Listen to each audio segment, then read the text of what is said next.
আসসালামু আলাইকুম। কালকে ছিল বিয়ে, আজকে বউভাতের অনুষ্ঠানে ছিলাম এবং বউভাতে দাওয়াতে গিয়ে কিছুক্ষণ ভিডিও ধারণ করলাম। তারপর সবাইকে খাওয়া দাওয়া ব্যস্ত।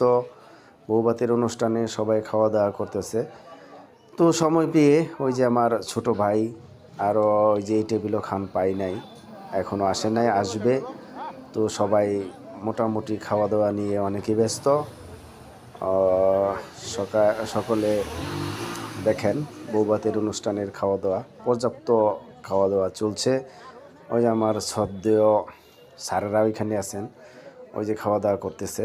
আমাদের প্রিয় রুহুল আমিন খান স্যারও আছে, ওই যে খাইতেছে স্যারে। তো সকলে একটু বলবেন তো ভিডিওটা কেমন হয়েছে। তো সেই পর্যন্ত সকলে ভালো থাকবেন, সুস্থ থাকবেন। আল্লাহ হাফেজ। আবারও আগামী কোনো অনুষ্ঠান সামনে নিয়ে আপনাদের মাঝে হাজির হব। সেই পর্যন্ত সবাইকে শুভকামনা এবং সুস্বাস্থ্য কামনা করছি। আল্লাহ হাফেজ।